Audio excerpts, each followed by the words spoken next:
अस्सलाम वालेकुम नाज़रीन, मैं सैयदा ज़ाहिरा आबिदी आपकी मेज़बान आज आपकी खिदमत में हज़रत दाऊद अलैहिस्सलाम और बैतुल माल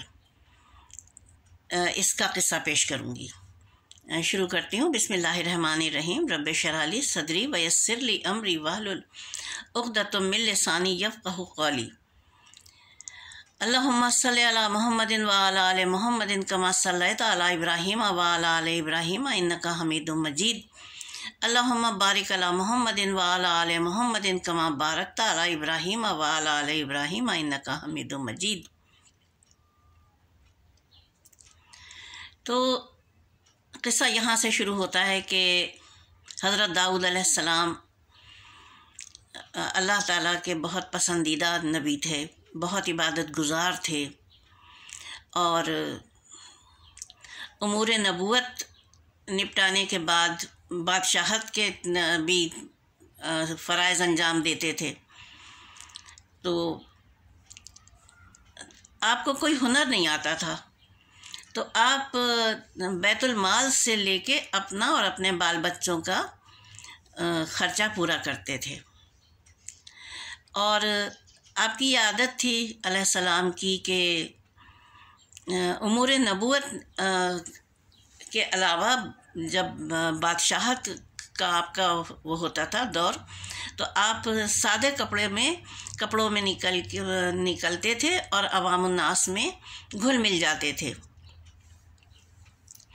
एक दिन इसी तरह से एक शख्स से आपकी मुलाकात हुई तो आपने पूछा कि तुम्हारा बादशाह दाऊद कैसा है। तो वो चूँकि फ़रिश्ता था बसूरत बशर, अल्लाह ताला ने उसको भेजा था हज़रत दाऊद अलैहिस्सलाम की आगही के लिए। तो उस आदमी ने जवाब दिया, यानी फ़रिश्ते ने, कि दाऊद अच्छा बादशाह है अवामुन्नास का, लेकिन उसमें एक बुराई है कि वो अपना और अपने बाल बच्चों का पेट बैतुल माल से भरता है। वो कह के चला गया और आपके ऊपर आगही का दरवाज़ा खुल गया कि परवरदिगार आलम को मेरा ये अम्र बिल्कुल पसंद नहीं आया है।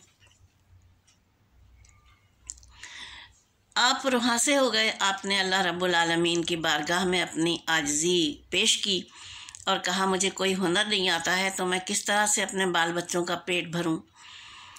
तो अल्लाह ताला ने आपके इल्म के लिए, आपकी रोज़गार के लिए हज़रत जिब्राईल अमी को मंगल के दिन लोहा दे के भेजा। लोहा जन्नत से भेजा और वो इतना नरम था लोहा कि हज़रत जिब्राईल अमी उसकी कड़ियाँ बना के पूरी ज़रा बनाना सिखाई आपको लोहे के इल्म से।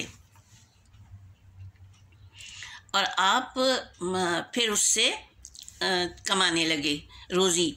उस ज़माने में जंगें बहुत होती थी तो आपकी एक ज़रा 4000 दिरहम में बिकती थी। तो ये एक अच्छा उनको रोज़गार मिल गया और खूब मज़बूत होती थी। जब वो तैयार हो जाती थी तो वो लोहा सख्त हो जाता था और वो ज़रा बहुत अच्छी, आपकी ज़रा की दूर दूर तक शोहरत हो गई और आप इस तरह से अपने बाल बच्चों का पेट भरने लगे। अब देखिए, ये हुआ बैतुल माल। किसका बैतुल माल?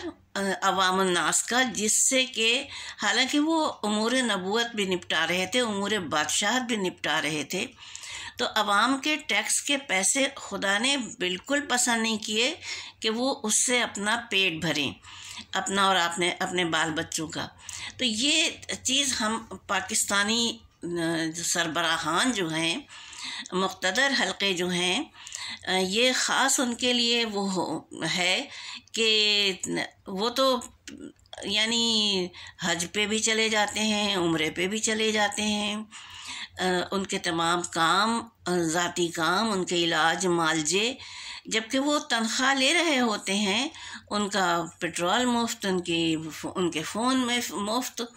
तो ये हर चीज़ के जो पैसे उनके जाते हैं ये अवाम के टैक्स के पैसे जाते हैं। जैसे कि बैतुल माल, ज़ाहिर ही आज का बैतुल माल है अवाम का ख़जाना।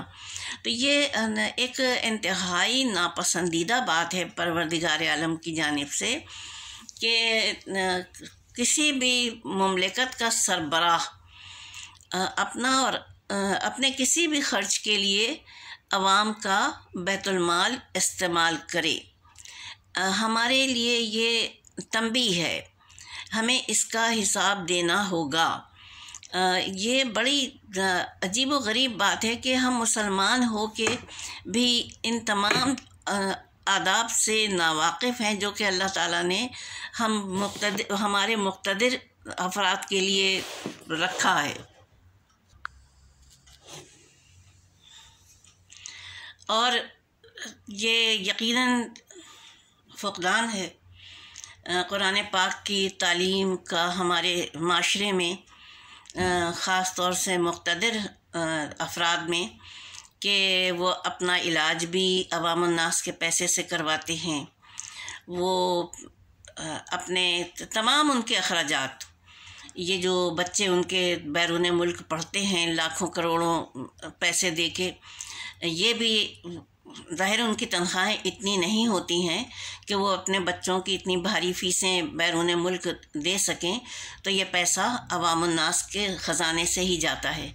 ये गुनाह दर गुनाह। वो जो सफ़र करते हैं, पेट्रोल मुफ्त का होता है, ये भी गुनाह। वो जो कुछ भी ख़र्चा करते हैं, अगर ये मेरा कोई एतराज़ नहीं है, मुझे क्या एतराज़ हो सकता है? जो शख्स दुनिया का हर शख्स अपने अमाल का ख़ुद ज़िम्मेदार है और ख़ुद जवाबदेह है अल्लाह रब्बुल आलमीन को। लेकिन ये एक लम्हे फ़िक्रिया है कि एक परवरदिगार आलम ने जब हज़रत दाऊद अलैहिस्सलाम के लिए पसंद नहीं किया कि वो बैतुल माल से अपने बच्चों का ख़र्चा पूरा करें, अपने घर के अखराजात, तो परवरदिगार आलम आपके लिए कैसे पसंद करेगा कि आप अवामुन नास के पैसे से हज करने जाएं, उम्रा करने जाएं और इलाज मालजा करवाएं, और रोज़ाना के जो आपके अखराजात हैं वो आप कुछ भी अदा ना करें, यूटिलिटीज़ की मद में वो सब का सब अवामुन नास के पैसे से अदा किया जाए।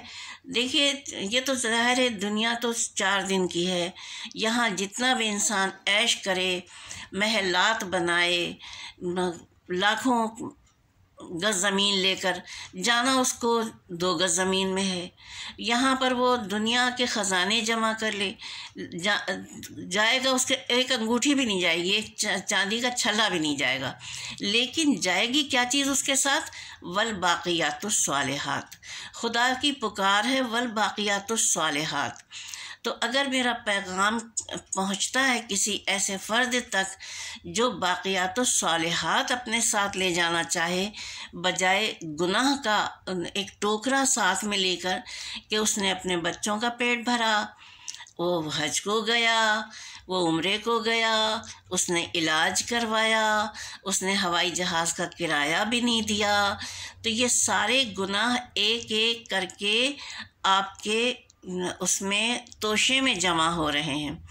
ये तोशा जाएगा आपके साथ, हर एक के साथ जाएगा, चाहे वो मैं ही क्यों ना हूँ। अगर मैं किसी के एक पैसे का भी नाजायज़ इस्तेमाल करूँगी कि ये मेरा राइट बनता है, अपना राइट समझ के मैं इस्तेमाल करूँगी, लेकिन होगा वो गुनाह।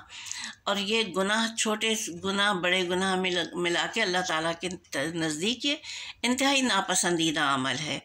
मैं कोई आलिम दीन नहीं हूँ, मैंने कुरान पाक में पढ़ा कि हज़रत दाऊद अलैहिस्सलाम के लिए अल्लाह ताला ने ये रखा था कि लोहा भेजा, उससे उन्होंने रोज़ी कमाई। तो अगर आपके पास भी कोई चीज़ रोज़ी कमाने की है तो आप बसत शौक़ उससे कमाइए, लेकिन उससे अवामुन नास के पैसे से ये काम ना कीजिए जो बजाय इबादत के गुनाह में शुमार हो जाए।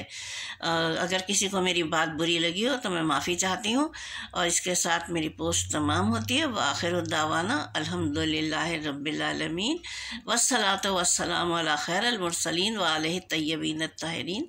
अपनी मेज़बान को इजाज़त दीजिए। फ़ी अमान अल्लाह।